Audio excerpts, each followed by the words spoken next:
षड्यंत्र के तहत, सोची समझी साजिश के तहत देश की डेमोग्राफी को बदला जा रहा है।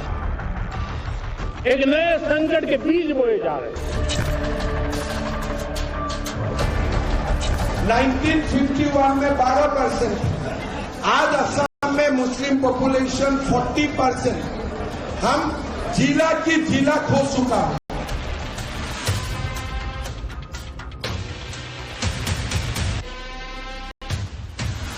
एक डबल इंजन की सरकार है, डेमोग्राफी को भी नहीं बदलने देगी और जो भी डेमोग्राफी को बदलने का दुस्साहस करेगा उसको स्वयं पलायन करने के लिए मजबूर होना पड़ेगा। आप सभी जनप्रतिनिधि हैं, घुसपैठियों की कब्जाई आसाम की भूमि खाली करानी चाहिए या नहीं करानी चाहिए?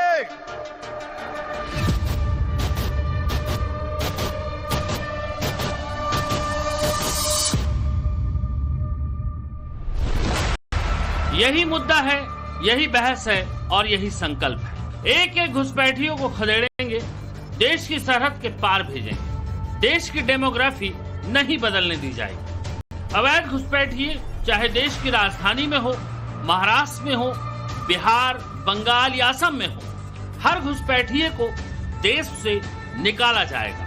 हर हाल में निकाला जाएगा और निकाला भी जाएगा। देश के कई राज्यों में अवैध बांग्लादेशी और रोहिंग्या घुसपैठियों के खिलाफ लगातार ऑपरेशन चलाया जा रहा है।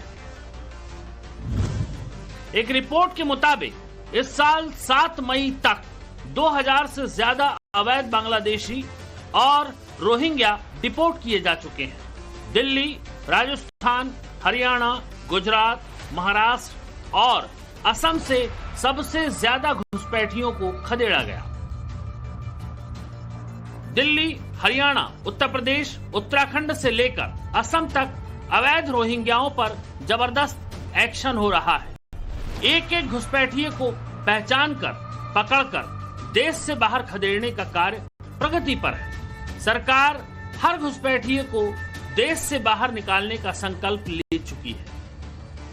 खुद प्रधानमंत्री नरेंद्र मोदी लाल किले की प्राचीर से अवैध घुसपैठ के खिलाफ बड़े मिशन का ऐलान कर चुके हैं। षड्यंत्र के तहत, सोची समझी साजिश के तहत देश की डेमोग्राफी को बदला जा रहा है। एक नए संकट के बीज बोए जा रहे हैं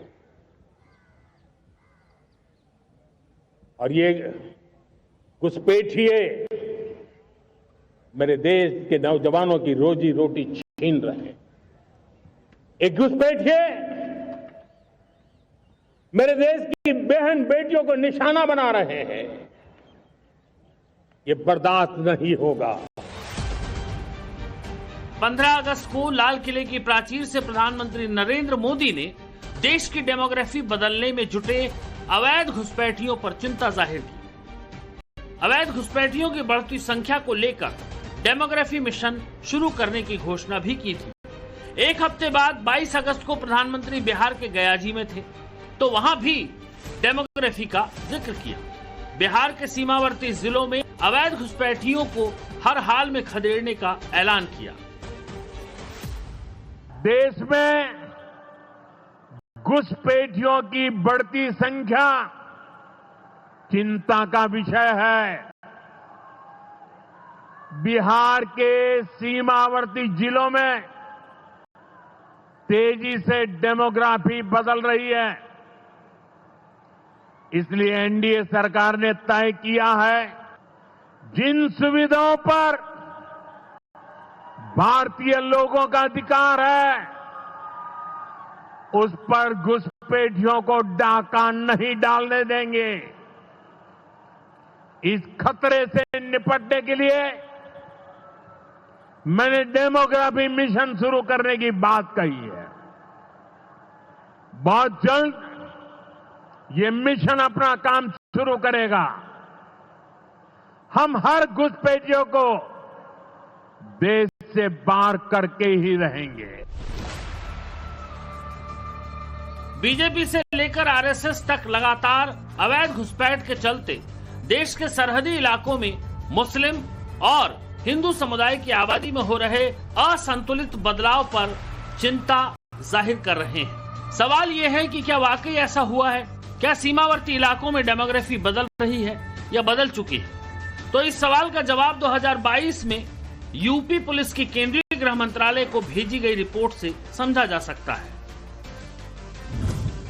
रिपोर्ट के मुताबिक यूपी के बॉर्डर वाले इलाकों के 7 जिलों में मुस्लिम आबादी तेजी से बढ़ रही है। इन जिलों के 1047 गांवों में मुस्लिम आबादी 32% से लेकर 50% तक बढ़ी है। इतना ही नहीं, 2018 से 2022 के दौरान इन जिलों में मस्जिद और मदरसों की संख्या में 25% से ज्यादा की बढ़ोतरी हुई है। पिछले कुछ महीनों के दौरान यूपी सरकार ने नेपाल सीमा से सटे जिलों में अवैध मदरसों और अतिक्रमण के खिलाफ कार्रवाई शुरू की। श्रावस्ती, बहराइच समेत कई जिलों में अतिक्रमण कर बनाए गए मस्जिदों और मदरसों के खिलाफ एक्शन लिया। भारत नेपाल सीमा के 10 किलोमीटर दायरे में 200 से ज्यादा अवैध मदरसे, मस्जिद, 25 मजार और 6 ईदगाह के खिलाफ कार्रवाई हो चुकी है। वैसे यूपी ही नहीं, बिहार से बंगाल तक और असम से लेकर मेघालय तक बॉर्डर से लगते इलाकों में आबादी का संतुलन बेहद तेजी से और एक निश्चित पैटर्न में बदला है। As per 2011 census, in Assam 34% population is minority. So if you remove 3% indigenous Assamese Muslim, then 31% is the Muslim who migrated to Assam. And if you projected that on the basis of 2021, 31 and 41, you come to a almost 50-50 position. Hemant त्योहार मनाया जाएगा और शायद देश में यह पहली बार है जब किसी हिंदू त्योहार पर सुरक्षा को ध्यान में रखते हुए शूट एंड साइट का ऑर्डर जारी किया गया है। अब सवाल यह है कि ऐसे सख्त कदम उठाने की जरूरत क्यों पड़ी? क्या हिंदुओं के त्योहार पर बार बार होते हमले इसकी वजह है? क्या आज ये हालात हो गए हैं कि संगीनों के साए में हिंदू अपने त्योहार मनाएं? इन सवालों के जवाब जानने के लिए धुबरी को समझना होगा। धुबरी बांग्लादेश की सीमा से सटा हुआ जिला है। शूट एंड साइट का यह आदेश इसी साल जून में बकरीद के बाद फैले सांप्रदायिक तनाव को देखते हुए जारी किया गया था, जब धुबरी में हनुमान मंदिर के पास गोवंश के अवशेष मिलने से माहौल बिगड़ गया था।